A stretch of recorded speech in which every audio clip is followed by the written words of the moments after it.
stop. Badan Eksekutif Mahasiswa seluruh Indonesia ya memberi ultimatum kepada pemerintah 18 hari.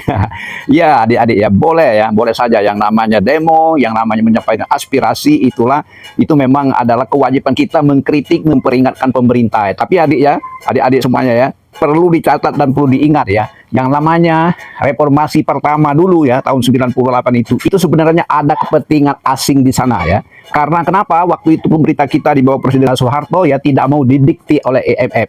Itu ya awalnya ya. Nah, kita mau berdikari di atas kaki kita sendiri. Itu ya dalangnya siapa? Ya kita tahu sendiri ya, polisi dunia ya, yang mengaku negara polisi dunia itu ya.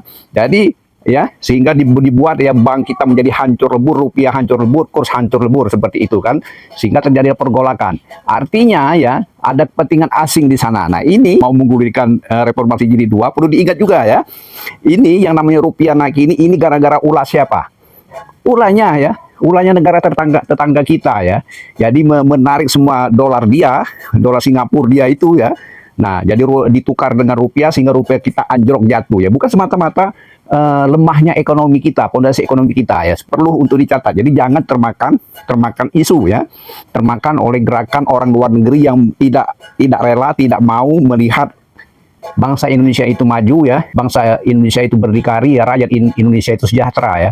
Jadi tidak akan pernah, benar kata Prof. Yusril ya, tidak akan pernah orang luar negeri itu, negara asing itu ya rela ya kita menguasai teknologi ya, kuat secara militer, kuat secara ekonomi, kuat fondasi rupiah, tidak akan pernah rela ya, tidak akan pernah rela mereka itu ya.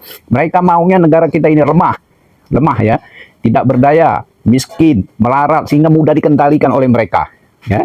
Jadi sekarang kenapa ya kita mau membentuk ya ekspor satu pintu? Mereka tidak setuju karena tidak bisa lagi mencuri menjadi maklar dari ekspor kita. Selama ini seluruh ekspor kita itu lewat dia, negara dia, dikemas, dia jual ya. Jadi orang luar tahunya itu produk dia, padahalnya dia sejengkal pun tidak ada hutan, sejengkal pun tidak ada sumber daya alam ya. Tahunya mengemas punya kita, dijual lagi ya. Seperti itu. Dia mendapat keuntungan berlipat-lipat, kita hanya dapat sampahnya saja. Seperti itu. Nah, sekarang kita ada gerakan dari Presiden kita, Presiden Prabowo, untuk membuat ekspor satu pintu. Mereka tidak setuju. Seperti itu ya. Jadi sebenarnya yang harus didemo itu negara yang mendikte kita selama ini. Yang menggeruk keuntungan selama ini dari hasil alam kita. Hasil tambang, hasil alam itu yang kalian harus demo ya. Jadi tidak layak kalian itu mendemo pemerintah yang akan membuat negara kita maju, negara kita, rakyat kita menjadi sejahtera. Tidak layak. Yang harus didemo itu negara yang mencuri kekayaan kita selama ini, menikmati ya hasil menjual kekayaan kita. Negara yang selama ini menjadi negara perantara ekspor kita. Tahu kan? Nah, itu demo. Sekarang demo. Mulai dari sekarang harus Anda demo ya, negara itu ya. Kalau perlu yang namanya harus ada gerakan. Anda mendemo gitu kan, adik-adik harus demo ya. Jangan pegang lagi dolar mereka. Lepas dolar mereka ya. Yang kedua, jangan ada yang pergi wisata ke negara dia. Itu bikin gerakan seperti itu, baru jempol, oke?